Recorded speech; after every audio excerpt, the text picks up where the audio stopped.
Halo, Assalamualaikum warahmatullahi wabarakatuh. Perkenalkan, saya Cindy Marcella dengan NIM C1C021027 akan menyampaikan materi akuntansi keperilakuan mengenai akuntansi pertanggungjawaban dengan dosen pengampu Bapak Dr. Wirmi Eka Putra SEMSI.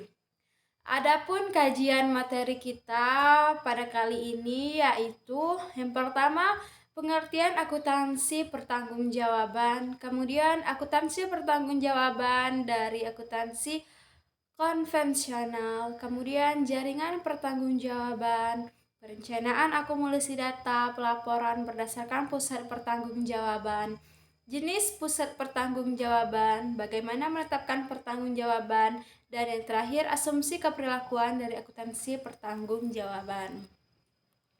Baiklah teman-teman, kita memasuki ke materi yang pertama yaitu mengenai pengertian akuntansi pertanggungjawaban. Akuntansi pertanggungjawaban atau responsibility accounting merupakan istilah yang digunakan dalam menjelaskan akuntansi perencanaan serta pengukuran dan evaluasi kerja organisasi sepanjang garis pertanggungjawaban. Garis pertanggungjawaban ini meliputi pendapatan serta biaya-biaya yang diakumulasikan dan dilaporkan oleh pusat pertanggungjawaban.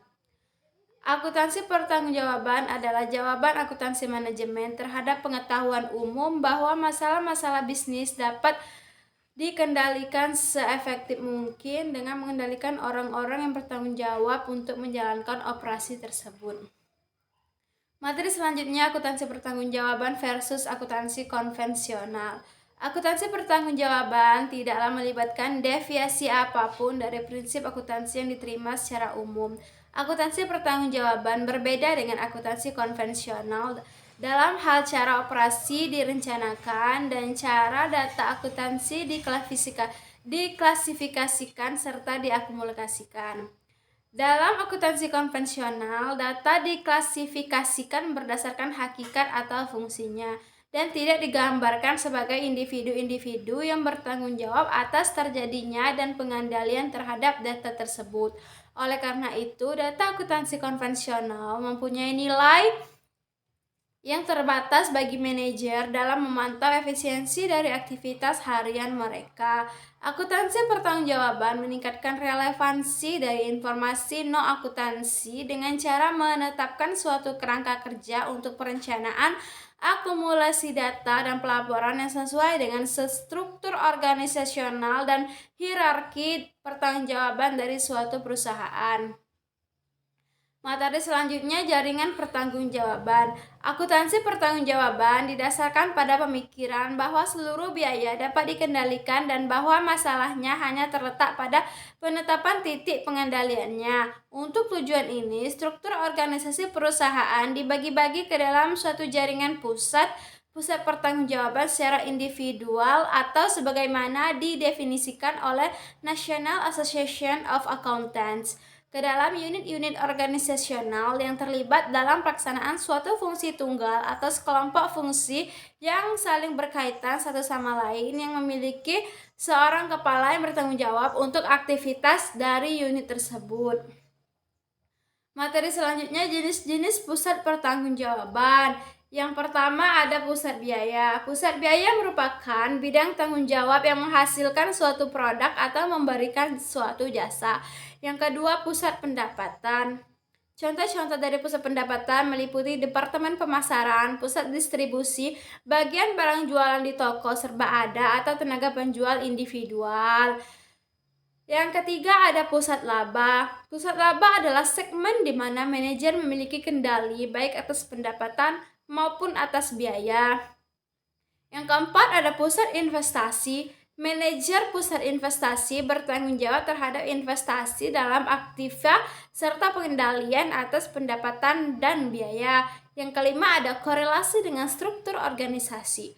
Untuk berfungsi dengan memadai, pusat pertanggungjawaban seharusnya serupa mungkin dengan struktur organisasi.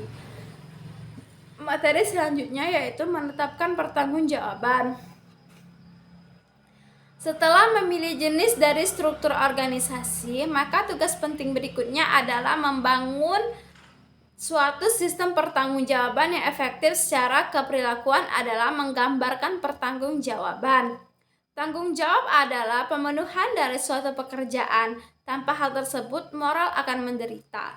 Pengaruh perilaku yang menguntungkan dari pembebanan tanggung jawab atas fungsi-fungsi tertentu kepada individu didukung dengan riset-riset empiris. Sayangnya, saling ketergantungan dari berbagai segmen suatu organisasi seringkali menimbulkan kesulitan dalam membuat gambaran tanggung jawab yang jelas. Materi selanjutnya ada perencanaan akumulasi data dan pelaporan berdasarkan pusat pertanggungjawaban. Perencanaan akumulasi data dan pelaporan berdasarkan pusat pertanggungjawaban ketika struktur jaringan pertanggungjawaban yang baik dibangun, maka hal ini menjadi suatu wahana untuk perencanaan akumulasi data dan pelaporan. Setiap elemen biaya atau pendapatan, baik yang berada dalam anggaran maupun dalam akumulasi hasil aktual, seharusnya ditelusuri ke segmen jaringan pertanggungjawabannya, di mana tanggung jawab atas hal tersebut ada yang pertama anggaran pertanggungjawaban, yang kedua akumulasi data, dan yang ketiga pelaporan pertanggungjawaban. Dan materi yang terakhir ada asumsi keperilakuan dari akuntansi pertanggungjawaban. Perencanaan pertanggungjawaban, akumulasi data, dan sistem pelaporan didasarkan pada beberapa asumsi yang berkenaan dengan operasi dan perilaku manusia, meliputi yang pertama manajemen berdasarkan perkecualian. MBA adalah mencukupi untuk mengendalikan operasi secara efektif. Yang kedua, manajemen berdasarkan tujuan. MBO akan menghasilkan anggaran biaya standar. Yang ketiga, struktur pertanggungjawaban dan akuntabilitas mendekati struktur hierarki organisasi. Yang keempat, manajer dan bawahannya rela menerima pertanggungjawaban dan akuntabilitas yang dibebankan kepada mereka melalui hierarki organisasi. Yang kelima, sistem akuntansi pertanggungjawaban mendorong kerjasama dan bukan persaingan. Baiklah teman-teman, demikianlah materi yang dapat saya sampaikan. Lebih kurangnya saya mohon maaf dan saya akhiri. Wabillahi taufiq wal hidayah. Wassalamualaikum warahmatullahi wabarakatuh.